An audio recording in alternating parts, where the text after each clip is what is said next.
Hey guys, what's up? I wanted to do an update on adjusting these wheel bearings. I had a video about a year ago on the Huffy Cranbrook dealing with the coaster brake hub. Because you have to remove the brake arm to put the sprocket on, it can cause your bearings to be too loose or too tight when you put it all back together. And that technique worked, but it was not very well optimized, and you had to redo it over and over to get it just right. So here I'm going to show you how I finally learned how to do it a much better way. I'm not saying this is expert level. This is just going to save you a whole hell of a lot of time. Alright, so with this I'm going to clamp one side of the axle. So for us, I'll clamp this side. You can put it in a vise. You can use vise grips. In my situation, I have one of these vise crescent wrenches. I just found this at Walmart. Everybody always asks me about this. But anything to just hold on to one side of the axle. Now this side is already tight, okay? The set nut is tied up against the cone nut, so nothing here is going to rotate, and that's important.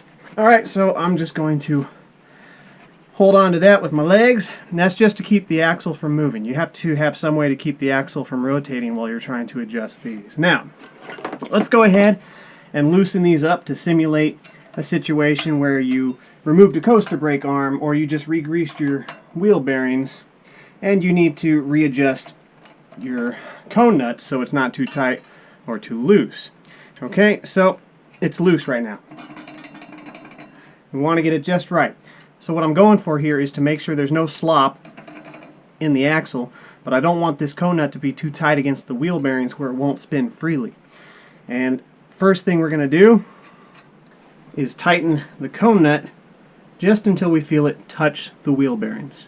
Okay, just use your fingers. Okay, right there I feel it touch the wheel bearings. Now we'll go ahead and tighten down this outer nut, which locks the cone nut in position. Okay, and we'll see where we are. There's no slop in the axle. We'll back it up just a little bit. Okay, we got some slop. So right here I'll go ahead and tighten these against each other just a little bit.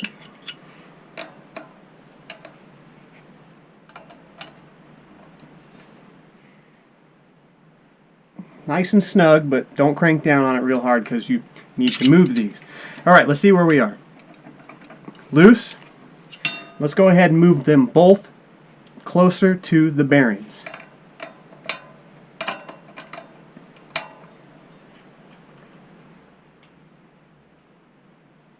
You want to make sure the axle doesn't rotate while you're doing this. Move it just a little bit. Check it. Still some slop. Go a little further.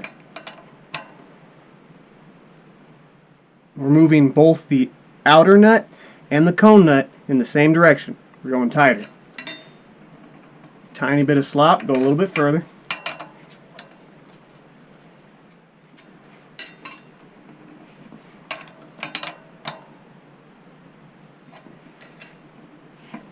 Getting close.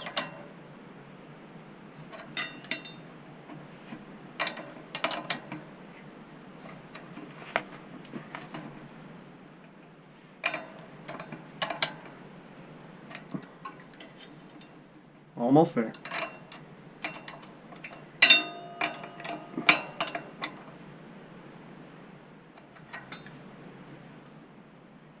A tiny bit of slop.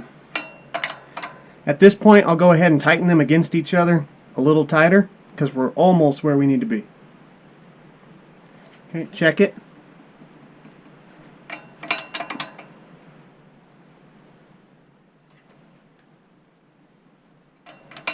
At this point I can hear the tapping, but I can't feel it anymore.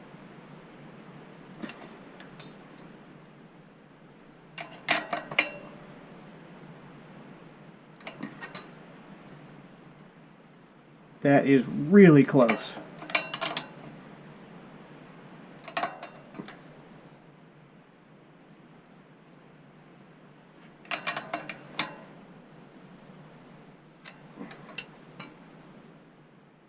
Okay, it's gone. Now we need to check it, make sure it's not too tight. Now, if your wheel bearings or your races are damaged, there's a lot of pitting, you're never going to get this just right. But if it's a fresh wheel or you've just replaced the bearings, this should work every time. We'll take off our vise.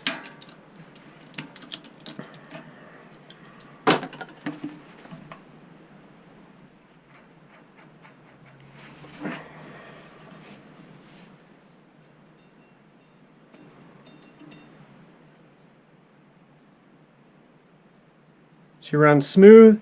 The axle's not catching and trying to rotate.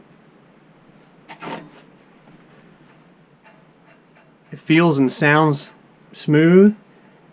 There's no slop. You're good. That's all there is to it. I'm sorry it took me this long to figure that out. Like I tell you guys all the time, I'm learning just like you guys, and a lot of these tips come from you guys. Anyways, my old technique was basically loosen the nuts, adjust them, tighten them back up over and over, and that just took forever to get done right. So I hope this helps some of you guys out. Anyways, until next time, ride safe.